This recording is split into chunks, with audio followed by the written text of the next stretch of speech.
On observe que les kayaks sont maintenus que par un fil, comme si leur chute ne tenait qu'à un fil. Et c'est aussi le cas dans le judo.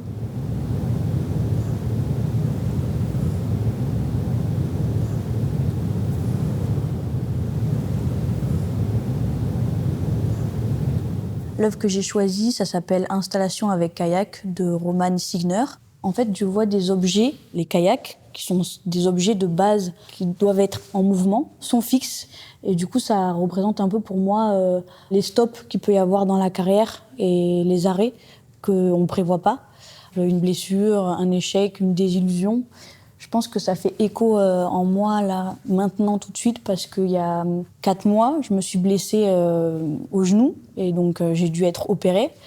Et j'ai mis 4 mois à revenir de cette opération, et j'ai récemment été médaillée européenne dans mon sport, donc le judo.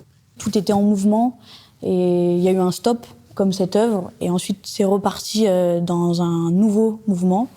Donc comme si ces kayaks, finalement, allaient peut-être repartir eux aussi. L'art et le sport sont 2 domaines à la fois très distincts et à la fois aussi très similaires. Très distincts parce que du coup, dans l'art, on n'a pas cette nécessité de performance.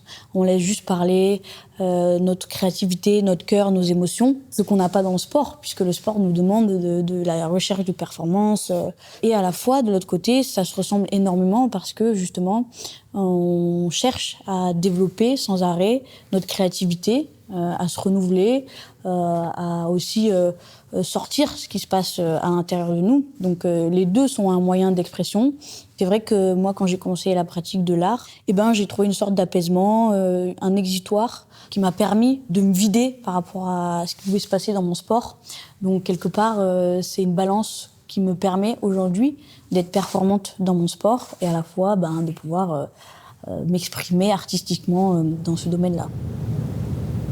On observe que les kayaks sont maintenus que par un fil, comme si leur chute ne tenait qu'à un fil. Et c'est aussi le cas dans le judo parce que tout va très vite et en une seconde, on peut chuter ou faire chuter son adversaire.